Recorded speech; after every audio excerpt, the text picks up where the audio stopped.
Halo guys, balik lagi sama gue Iksan Zulfikar. Di video kali ini akan gue bahas iOS 18.3 yang baru aja resmi dirilis sama Apple, tepatnya semalam atau dini hari tadi. Kira-kira apa aja sih fitur yang baru di iOS 18.3 ini? Dan apakah wajib update untuk pengguna iPhone? Nah, jadi nggak usah berlama-lama lagi nih. Untuk mengetahui hal semua itu, simak video ini nggak selesai, langsung aja check this out.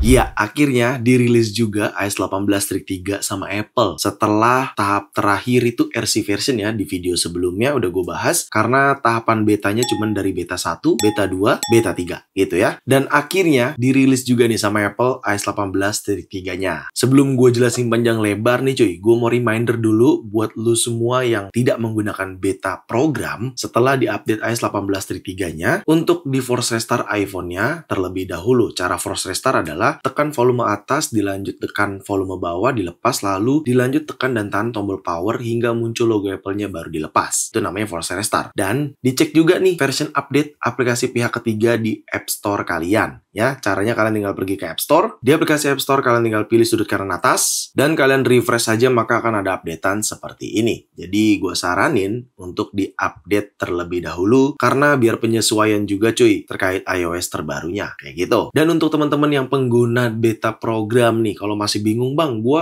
udah pakai RC nih, bang, gue masih di beta. Nah, gue saranin buat yang masih di beta, update ke RC version. Lalu setelah update, jangan lupa di turn off beta programnya. Dan kalau teman-teman yang sudah update ke RC version, juga sama. Jangan lupa untuk di turn off juga beta programnya. Caranya tinggal pergi ke setting, general, software update. Nah, di sini ada beta update, kalian turn off seperti ini. Jadi persis kayak gue. Cuman apabila ada perubahan build number dan segala macam, ya kalian tinggal pilih ke beta program, atau kadang juga nggak perlu ke beta program lagi, tetap di turn off, kalian tinggal refresh saja, maka akan ada updatean lagi gitu. Ini perlu digarisbawahi hanya untuk pengguna beta ataupun RC ya, intinya yang sudah menggunakan developer beta ataupun public beta, seperti itu. Paham ya? Oke, kita akan mulai langsung. Apa aja sih fitur yang diberikan sama Apple untuk iOS 18.3? Yang pertama, emoji searching. Nah, ini nih gue kasih tahu fungsinya. Ketika kalian nge-search emoji di papan keyboard iPhone kalian, contohnya seperti ini, describe an emoji, misalkan contoh shark with, nah langsung ada create new emoji gitu. Paham ya? Jadi Apple menambahkan ketika kalian search emoji di papan keyboard kalian seperti ini kan di papan keyboard search emoji ya, gue ulang lagi kayak gini, kagak ada gitu ya. Nah, dia menawarkan create new emoji menggunakan Genmoji. Ya, gue tahu fitur ini hanya ada di iPhone yang sudah mendukung Apple Intelligence. Jadi buat iPhone yang tidak mendukung Apple Intelligence, tidak bisa menggunakan fitur ini, gitu. Jadi intinya Apple menawarkan atau memberikan fitur di mana kalian bisa create emoji baru sesuai keinginan kalian. Ketika kalian search tidak ada di papan keyboard emojinya, ya kalian tinggal create baru aja menggunakan fitur Genmoji. Kalian tinggal pilih create new emoji, maka akan langsung menggunakan fitur Genmoji. Seperti itu. Oke, misalkan gue gini, Withars. Oke, gue lanjut kayak gini, dia akan langsung meng-create emoji yang memang gue perlukan, yang karena sebelumnya nggak ada gitu ya. Dan fitur ini berjalan di dalam fitur Apple Intelligence begitu. Dan juga di bagian plus kiri ini seperti ini, di sini adanya menu Genmoji gitu. Jadi kalian nggak perlu akses ke keyboard, kalian cukup akses ke icon plus yang ini, scroll, lalu Genmoji bisa kalian gunakan langsung seperti itu. Jadi sudah ada di menu sini bersamaan dengan image playground kayak gitu cuy. Oke? Dan fitur create emoji menggunakan Genmoji tadi di dalam menu keyboard ini tidak hanya berlaku di iMessage saja, tapi di aplikasi WhatsApp juga berlaku. Contohnya ya, misalkan gue pilih icon emoji di keyboardnya, terus gue search nih shark with, tuh nggak ada kan, langsung kita bisa create new emoji dan bisa langsung kita buat emoji yang memang nggak ada di papan keyboard atau di stok kali ya, bisa dikatakan emoji di dalam keyboard iPhone ini kayak gitu cuy. Jadi tidak hanya berlaku untuk iMessage, tapi bisa berlaku di dalam aplikasi WhatsApp. Paham? Ayo kita lanjut ke fitur selanjutnya. Ya, fitur selanjutnya yaitu wallpaper baru. Ya, bener banget. Apple menambahkan wallpaper baru di iOS 18.3. Yaitu wallpaper ini berhubungan dengan Black Unity. Seperti tiap tahunnya Apple memang mengadakan atau memberikan wallpaper baru yang berhubungan dengan strap Apple Watch dan lain sebagainya. Itu juga diinformasikan dalam laman newsroomnya Apple di sini, bahwasannya Apple memberikan wallpaper baru. Simpel aja cara penggunaannya, seperti add wallpaper pada umumnya. Kalian tap dan tahan di lock screen kalian seperti ini. Lalu kalian tambahkan kayak gini, dan ini di sini sudah ada ya Unity Rhythm. Nah, ini dia. Ini wallpaper baru yang ditambahkan sama Apple. Koleksinya sebenarnya udah ada setiap tahunnya. Di bagian bawah sini nih, Unity tuh ya. Jadi ada banyak tuh koleksi-koleksi baru wallpaper yang ditambahkan sama Apple, dan ini juga ada di watch face dan di iPhone dan di iPad juga ada gitu. Contohnya misalkan gua pilih yang ini deh. Nah, dia akan seperti ini, dan ini kalian bisa slide juga sesuai kesukaan kalian untuk pilihan warna wallpapernya. Seperti itu. Oke, kalau gue cobanya yang ini, terus ini gue desain kayak gini. Dan ya, ini juga untuk pemilihan font si jamnya ini punya karakter sendiri ya, berbeda sendiri gitu. Oke, gue contohnya kayak gini aja, atau ini deh. Nah, oke, dan jadi deh seperti ini. Kalau mau tambahkan widget juga boleh ya, tinggal tambahkan widget seperti itu. Ya, intinya Apple menambahkan wallpaper baru ini di iOS 18.3, dan ini bisa kalian gunakan di lini iPhone, watch face, ataupun iPad kalian. Contohnya seperti ini. Dan selesai deh. Jadi ada wallpaper, dan pastinya ada animasinya seperti ini ya.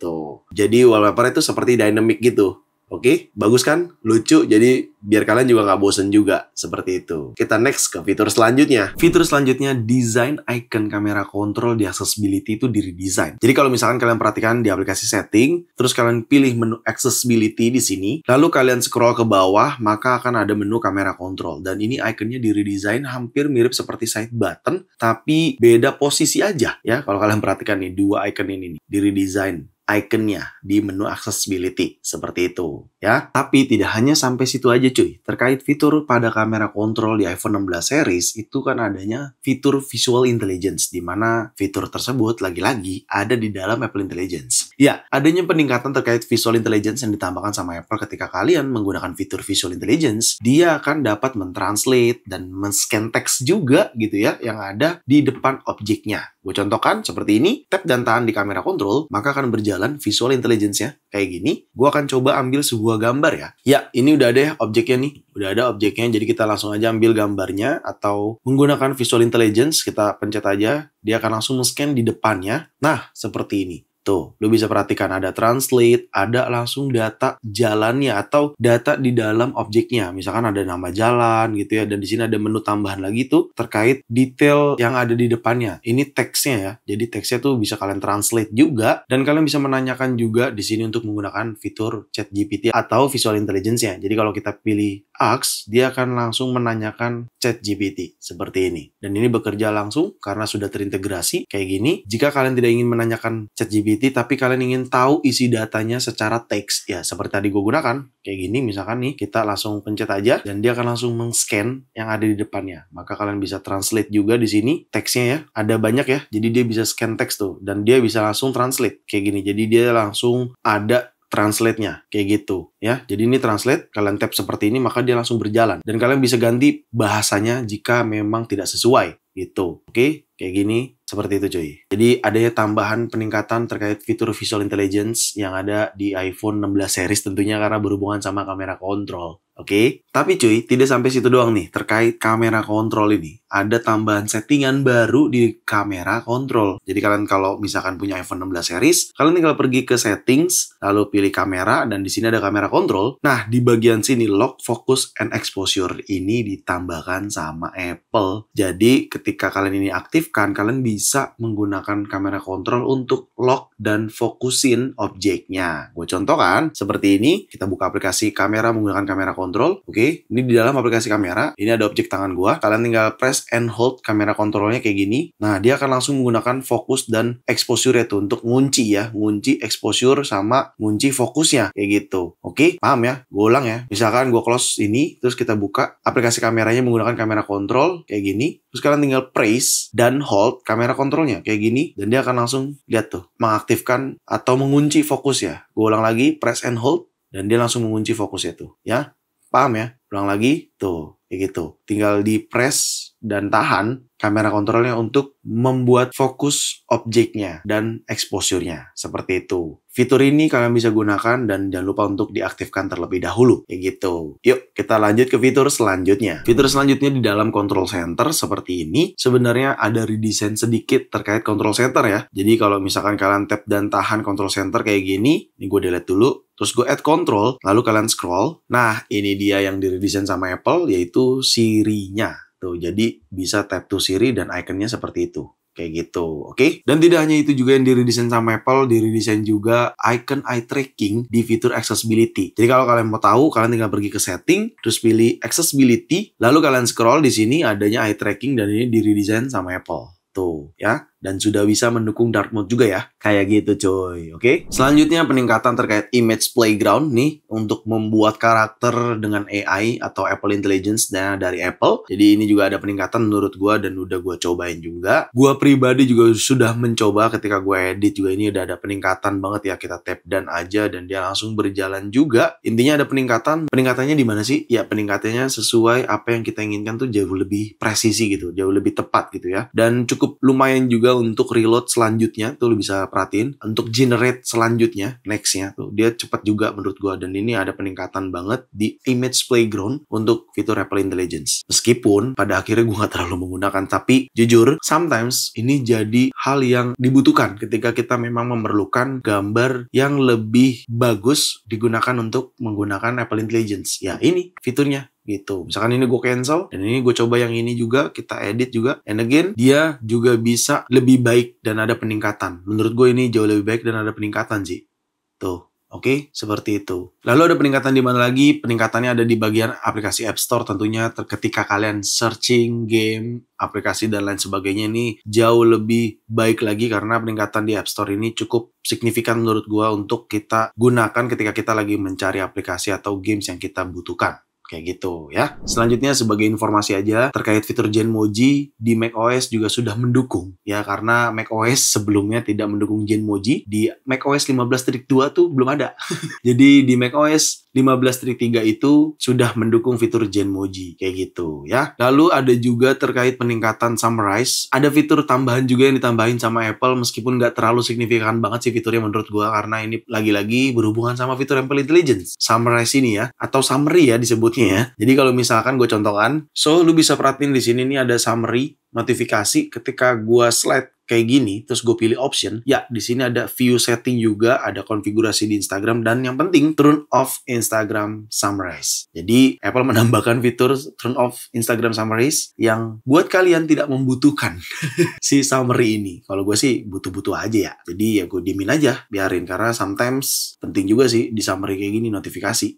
Gitu. Tidak sampai situ aja nih summary. Summary juga ada informasi tambahan yang ditambahkan sama Apple. Jadi kalau kalian pergi ke setting, terus ke notification di sini, mana ya notification? Nah ini dia. Terus kalian pilih summarize notification. Di sini ada informasi nih, summarize content in direct message and group of notification making bla bla bla bla bla gitu ya. Ya yang intinya Apple tuh menjaga judul dan subjek yang ada di notifikasi kalian agar tidak terlalu frontal di dalam notifikasi kalian gitu. Jadi mensummary-nya tuh lebih bijak si Apple. Makanya ada informasi seperti ini. Kayak gitu. Lalu ada pula perbaikan kalkulator yang sebenarnya gue juga baru sadar ternyata sebelum-sebelumnya kalau disama dengan itu tidak berjalan ya. Jadi ketika kalian menghitung terus kalian sama dengan dan kalian sama dengan lagi itu nggak berjalan. Tapi sekarang sudah berjalan. Contohnya kayak gini, misalkan gue tambahin ini kali ini seperti ini. Ketika kalian sama dengan di ayat sebelumnya itu kalau kalian mau sama dengan lagi nggak bisa. Nah sekarang sudah bisa kayak gini tuh dan terus sudah bisa digunakan. Kayak gitu ya, ada ya perbaikan terkait hal tersebut. Lalu ada tambahan juga terkait ketika kalian screenshot Safari, web, atau artikel dan kalian ingin view full page. Nah, gue kasih contoh aja langsung lah ya. Oke, contohnya seperti ini, gue lagi di laman website newsroomnya Apple. Misalkan gue screenshot, terus gue tap hasil screenshotnya, terus gue pilih full page. Nah, ini dia. Ini kan jadinya full page gini ya. Kalau kalian pilih crop kayak gini, misalkan gue crop di sini, terus ini gue crop nih.